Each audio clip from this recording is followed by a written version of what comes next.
శ్రీమాత్రే నమః. సద్గురు జ్యోతిషాలయం వారి జూలై నెల రాశి ఫలితాలన్నీ గోచార ప్రకారంగా అన్ని వర్గాల వారిని దృష్టిలో పెట్టుకొని ప్రిడిక్ట్ చేస్తున్నాం అనమాట. ఈ గోచార గ్రహస్థితి ద్వారా చెప్పేది మీ యొక్క వ్యక్తిగత జాతకానికి ఒక 40% మాత్రమే వర్తిస్తుంది. ఎందుకంటే మీరు పుట్టినప్పుడు ఒక లగ్నం ఉంటుంది, మీ టైం ప్రకారం ఆ నక్షత్రం ఉంటుంది. ఆ నక్షత్రానికి 4 పాదాలు ఉంటాయి, ఒక్కొక్క పాదానికినో ఈ రాసులన్నీ ఉంటాయి. కాబట్టి దాన్ని దృష్టిలో పెట్టుకొని ఒక రాశికి 9 పాదాలు, 9 రకాలుగా ఉంటుంది. కాబట్టి ఏ నక్షత్రం వారి పాద గుణాలను బట్టి ఆ జాతకం కూడా మారుతూ ఉంటుంది. సరే, ఈ జాతకం ఎవరు తెలుసుకోవాలి అని అంటే, మీ వృత్తి వ్యవహారాల్లో జీవితాల్లో కావలసినటువంటి మార్పులు ఏమైనా చేయాలనుకుంటే తెలుసుకోండి. మీ యొక్క వ్యక్తిగత జాతకంలో బాగా మళ్ళీ చెప్తున్నాను చూడండి, చదువుకు సంబంధించి ఇవన్నీ కూడా తెలుసుకోండి, వ్యాపారం సంబంధించి ఇవన్నీ తెలుసుకోండి. ఇల్లీగల్ సబ్జెక్ట్ గురించి దయచేసి మెసేజ్లు పెట్టకండి, కాల్ చేయకండి. నాకు చాలా అప్పులు ఉన్నాయండి, గొంతు వరకు నేను మునిగిపోయానండి, నాకు జాతకం చెప్పనంటే గొంతు వరకు మీరు మునిగిపోతే మళ్ళీ వ్యాపారమో ఉద్యోగం చేసి అప్పులు తెచ్చిన వాళ్ళకి అప్పు ఇవ్వండి, కానీ జాతకం చెప్తే మీ అప్పులు తీరిపోదు. మళ్ళీ ఈ యొక్క జాతకం అనేది బాగా గుర్తుపెట్టుకోండి, పడుతున్న వర్షానికి ఒక గొడుగు మాత్రమే, కానీ జాతకం జీవితం కాదు.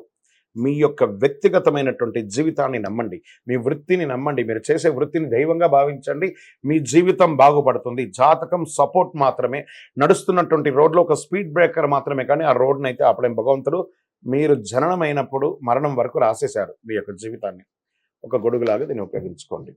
12 రాసులు, 12 రాసులకి ఈ యొక్క జూలై నెల ఎలా ఉంటుందని మనం తెలుసుకోబోతున్నాం. జ్యోతిషాస్త్రీత్యా 12 రాశుల్లో 10వ రాశి అయినటువంటి మకర రాశి మిత్రులారా, మీరు ఉత్తరాషాఢ నక్షత్రం 2, 3, 4 పాదములు, శ్రవణ నక్షత్రం 1, 2, 3, 4 పాదములు, ధనిష్ఠ నక్షత్రం 1, 2 పాదాలకి జన్మించిన మీరు మకర రాశి వారిగా పరిగణించబడుతున్నారు. మీకు 7.5 శని, ఏళ్ళనాడు శని అంటారు కదా, ఆ శని యొక్క అవసాన స్థితిలో ఉన్నారు. మీరు గత కొన్ని ఏళ్లుగా పడ్డ ఇబ్బందులన్నిటికీ కూడాను ఉపశమనం కలిగించే సంవత్సరంగా ఈ 2024 మీకు కలిసి వస్తుందని కూడా చెప్పచ్చు. ఈ జూలై నెల మీకు శుభాశుభ ఫలితాలు ఎలా ఉన్నాయి అని అంటే, శుక్రుడు సూర్యునితో పాటు మీ 6వ ఇంట్లో, బృహస్పతి గ్రహం 5వ ఇంట్లో, శని 2వ ఇంట్లో తిరోగమన స్థితిలో ఉన్నాడు. అంటే ఎలా వచ్చాడో అలా వెళ్ళిపోబోతున్నాడు. 3వ ఇంట్లో రాహువు, 6వ ఇంట్లో ఉన్న సూర్యగ్రహం మిమ్మల్ని చిన్న చిన్న ఇబ్బందులతో, వ్యాధులతో కూడా ఇబ్బంది కలిగించే అవకాశాలు కనబడుతున్నాయి. సూర్యగ్రహం ఈ నెల కొంచెం మిశ్రమంగా ఉందని కూడా చెప్పొచ్చు. ఉద్యోగంలో మీ స్థానాన్ని మెరుగుపరచుకోవడానికి చాలా ప్రయత్నం చేస్తుంటారు. కొందరికి స్థాన మార్పులు, స్థల మార్పులు, ఊరు మార్పులు, దేశ మార్పులు అని కూడా ఉండొచ్చు. ఉన్నతాధికారులతో మాట్లాడేటప్పుడు ఓపిక పట్టండి ఉద్యోగస్తులారా, మకర రాశి ఉద్యోగస్తులారా. శని భగవానుడు మీకు మేలు చేసి వెళ్ళే సమయంలో ఇన్ని రోజులు పడ్డ కష్టాన్ని దృష్టిలో పెట్టుకొని ప్రెస్టేషన్తో మాట్లాడకండి. ఇప్పుడు మీకు మంచి రోజులు రాబోతున్నాయి, జాగ్రత్తగా మాట్లాడండి. సహ ఉద్యోగుల నుండి తగిన సహకారాన్ని ఆశించే మీరు అది అందదు మీకు. వ్యాపారం మరియు లాభాలు ఊహించిన దానికంటే ఎక్కువ ఉండొచ్చు, ఎందుకంటే గురు భగవానుడు చాలా బాగున్నాడు. రహస్య శత్రువుల వల్ల సమస్యలు తలెత్తే అవకాశాలు ఉన్నాయి. ఈ నెలలో వ్యాపారంలో కొత్త వ్యాపారాలు అంటూ ఏమి చేయకండి, ఉన్నదే చాలు. ఆర్థికంగా నెల మొత్తం మిశ్రమ ఫలితాలు, సంక్షేమ ఖర్చులు పెరిగే అవకాశాలు బాగా కనబడుతున్నాయి. మాస ద్వితీయంలో ధన ప్రవాహం గణనీయంగా పెరుగుతుందని కూడా చెప్పచ్చు. వ్యాపారంలో కొత్త ప్రయోగాలు వద్దు, మళ్ళీ చెప్తున్నాం, జాగ్రత్త జాగ్రత్త జాగ్రత్త. షేర్ మార్కెట్ అస్సలు ముట్టుకోకండి, స్పెక్యులేషన్ అసలు ముట్టుకోకండి. బంధుమిత్రుల యొక్క రాక ఇంట్లో సంతోషకరమైనటువంటి వాతావరణాన్ని కలిగిస్తుంది. అభివృద్ధి మార్గాలు ఏర్పడతాయి. నూతన వస్త్ర ఆభరణ వాహన కొనుగోలు యోగం ఉంటుంది. విడిపోయిన భార్య భర్తలు చక్కగా కలుస్తారు. మనస్పర్ధలన్నీ కూడా తొలగిపోతుంది. ప్రేమికులకి ఈ నెల కొంచెం గడ్డుకాలం అంటారు, మాసు ద్వితీయంలో బాగుంటుంది. కొందరికి సంతానం లేని వారికి సంతాన ప్రాప్తి అయ్యే అవకాశాలు ఉన్నాయి. కోర్టు వ్యవహారాలు ఉన్న వాళ్ళకి పోస్ట్పోన్ అయ్యే అవకాశాలు ఉన్నాయి. నెలాఖరులో కొందరికి కొత్త ఇల్లు కొనే అవకాశాలు బాగుపడుతున్నాయి. ఆధునిక విద్యుత్ ఐటమ్స్, ఎలక్ట్రానిక్ గూడ్స్, పరికరాలు కొనుగోలే అవకాశాలు ఉన్నాయి. వివాహ ప్రయత్నాలు సఫలీకృతం అవుతాయి. కార్తీక మాసంలో వివాహం అయ్యే అవకాశాలు ఉన్నాయి.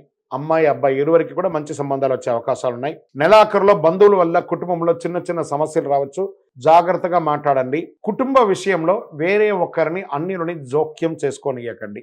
ఉద్యోగం చేసే స్త్రీలు, వ్యాపారం చేసే స్త్రీలు ఈ నెల కాస్త స్లోగా వ్యవహరించండి. వ్యవసాయదారులకి బాగుంటుంది. మీడియా రంగం వారికి చాలా మిశ్రమంగా ఉంటుందని కూడా చెప్పచ్చు. ఐటీ రంగం వారికి కాస్త గడ్డు కాలం అని కూడా చెప్పచ్చు. వివాహం అయ్యి ఎడబాటుగా ఉన్న వాళ్ళకందరికీ కూడా ఇది కలిసే అవకాశాలు ఉన్నాయి. వృత్తిపరంగా వేరే ఊర్లో ఉద్యోగం చేస్తూ వీరు ఒక ఊరు ఉద్యోగం చేసిన వాళ్ళందరూ కలిసే అవకాశాలు కూడా ఎక్కువ అవకాశాలు ఉన్నాయి. విద్యార్థులు విద్యాన్ని సంధించే అవకాశాలు ఉన్నాయి. ఆరోగ్యపరంగా చాలా జాగ్రత్తగా ఉండాలి. డ్రైవింగ్ చేసేటప్పుడు జాగ్రత్తగా ఉండాలి. ఆరోగ్యపరంగా మీకు శస్త్రచికిత్స జరిగే అవకాశాలు కూడా ఉన్నాయని కనబడుతుంది. జాగ్రత్త. వాహనం చేసేటప్పుడు ప్రమాదాలు అయ్యే అవకాశం ఉంది, అది కూడా జాగ్రత్త. ఏకాగ్రతతో ఉండాలి. అనుకూలమైనటువంటి రోజులు జూలైలో 3వ తారీఖున, 16వ తారీఖున మీకు చాలా కలిసొస్తుంది. చంద్రాష్టమం జూలై 9 ఉదయం 10:11 నుండి 12వ తారీఖు వరకు ఉంటుంది కాబట్టి చాలా జాగ్రత్తగా ఉండవలసినటువంటి సమయం. అదృష్ట సంఖ్య 2 మరియు 7 కలిసొస్తుంది. దక్షిణామూర్తి ప్రార్థన మీకు చాలా మంచిది. శుక్రవారాల్లో వినాయకుడిని కొబ్బరి నూనెతో దీపం వెలిగించండి, గరికతో అర్చన చేయండి. గురువారం నాడు దక్షిణామూర్తికి ప్రార్థన చేయండి, పసుపు మాల వేయండి, శనగలు నైవేద్యం పెట్టండి. కరుంగాళి మాలను ఎప్పుడు వేసుకోవడానికి ప్రయత్నం చేయండి. ఇది ఆరోగ్యానికి మంచిది. చక్రాస్ అన్ని యాక్టివేట్ అయ్యి మీ యొక్క విజయానికి కూడా అనుకూలం కల్పిస్తుంది. ఇంకను మీ వ్యక్తిగత జాతకం తెలుసుకోవాలనుకుంటే మీ పరిసర ప్రాంతాల్లో ఉన్నటువంటి సద్గురువుని సంప్రదించి మీ జాతకం తెలుసుకోండి. లేదా మా ద్వారానే తెలుసుకోవాలనుకుంటున్నారా, కింద కనబడుతున్నటువంటి వాట్సాప్ నంబర్కి మీ date of birth, time of birth, place of birth WhatsApp చేసి మాకు మెసేజ్ పెట్టండి, మేము మీకు రిప్లై ఇస్తాం. ఇంకను సకల దోషాలు తొలగి ఆనందంగా ఉండడానికి మీ వయస్సు ఎంత ఉందో అన్ని దీపాలను మీ దగ్గరలో ఉన్నటువంటి దేవాలయంలో ఒకరోజు, నెల మొత్తంలో ఒకరోజు వెలిగించండి. విజయోస్తు.